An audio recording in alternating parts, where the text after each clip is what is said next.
Hi, it's Military Modeller Paul with a final reveal of the Type 23 German submarine coastal version in 1/35 scale. And as you can see, I've got the two torpedoes together now. They're sitting on a bit of sponge because this is got to be put in a case. So and the case hasn't arrived yet, so it's on its way. But the point is, I've done these. These are going to have little clear rods that are drilled into them underneath, so I can actually have them standing one either side of the display, like sort of this on the display. Obviously, this bit won't be here. So that's what I was going on. But I think, as you can see, come out nice.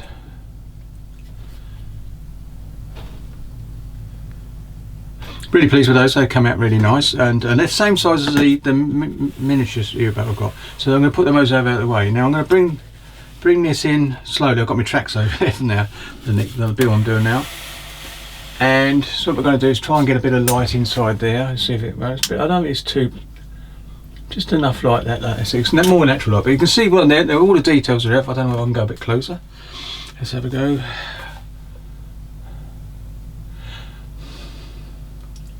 Now, I have drilled a hole through this middle bit, that's where the binoculars go, and I may put the binoculars on later on. I've got them still, the 3D ones and the kit ones, but I've seen crew members coming up the front of this bit where the them steps are, you'll see again in a minute, and over the top into it, and that wasn't there. In fact, the actual bit that you put in the kit isn't there, so that whether that was taken out during its late after war service, when there was a lot of about 3 or 4 countries were actually testing the actual U-boat, and that could be the reason for it.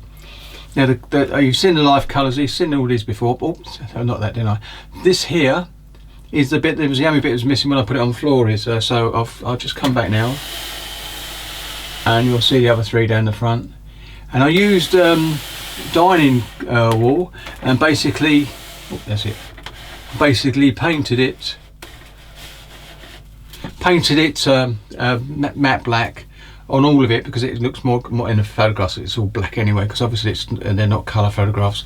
And then I could have done these in wood, but they are blocks, but I thought no, they must have had some sort of preservative on them anyway. But the actual string took a little while to do, and to get them, I used the PE from the 3D kit, which is really good, and it actually links up really well, and it's got a bit of weight on it, so that's good, and it just pulls it down and gives you that sort of angle when it's a bit slack, and they can tighten it up obviously.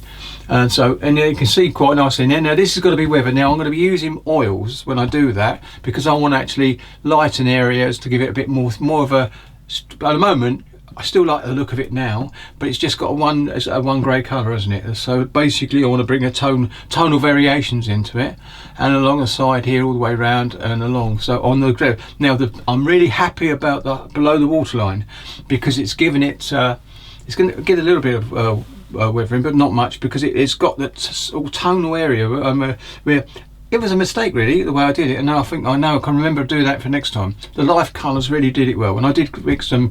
Was it 45 to 55?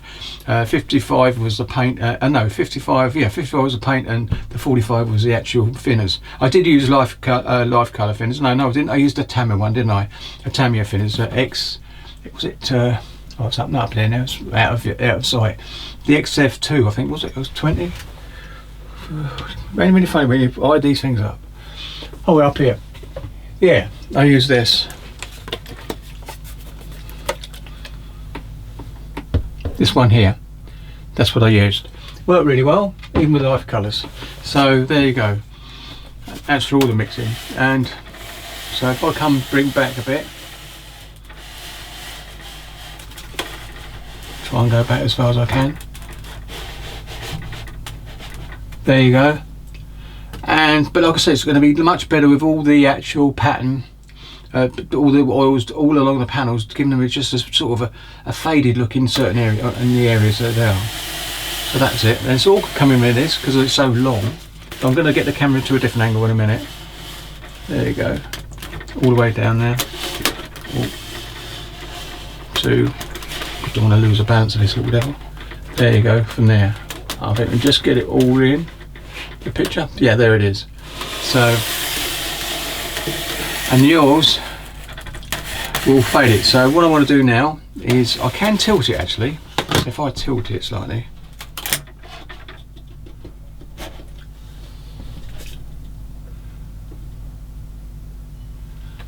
and that way.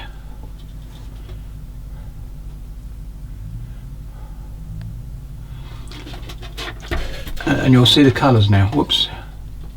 See the faded look in it, and I think that's looks quite nice. And that was naturally done. I didn't try to do that, and that's the way it went. But I can remember how I done it, so I will be doing that again. Right then, I'm going to switch it off now, and then we'll come down to looking along the side. I might even I think what I'll do is I'll take photographs. I think that'd be better, even though I've got a nice white background. I'll take photographs so you can actually see better in a photograph and a slideshow at the end of this, because you've seen that little bit there. We've seen the model actually what it looked like without that extra cable on. So I'm going to do that. I'm going to get it back straight there. It's better. And I'm going to get the camera down and do a little side. I will do a side shot for you and then take a few photographs as well. So catch you in a minute.